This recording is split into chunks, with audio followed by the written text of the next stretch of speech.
La passation de pouvoir entre François Hollande et Emmanuel Macron aura lieu, vous le savez, dimanche à 10h. Le nouveau président fera son entrée seul à l'Élysée.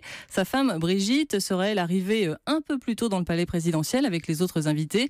Et elle s'apprête à tenir son rôle de première dame. Pour la première fois d'ailleurs, ce rôle devrait être défini par un statut à part entière. Sébastien Krebs.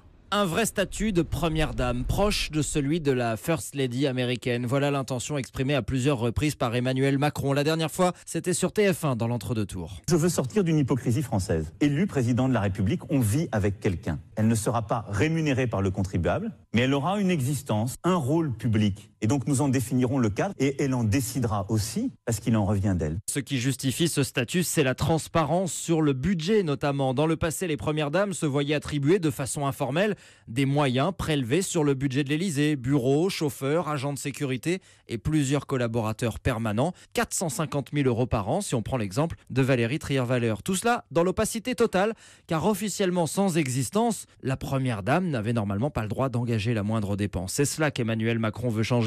Il pourrait demander à un groupe de travail de plancher sur ce nouveau statut qui affecterait à son épouse un budget propre pour ses projets, ses déplacements, indépendamment de ceux du président. Brigitte Macron elle-même a montré l'intention de s'engager et de mener combat pour les jeunes et pour l'éducation. Sébastien Krebs. Alors,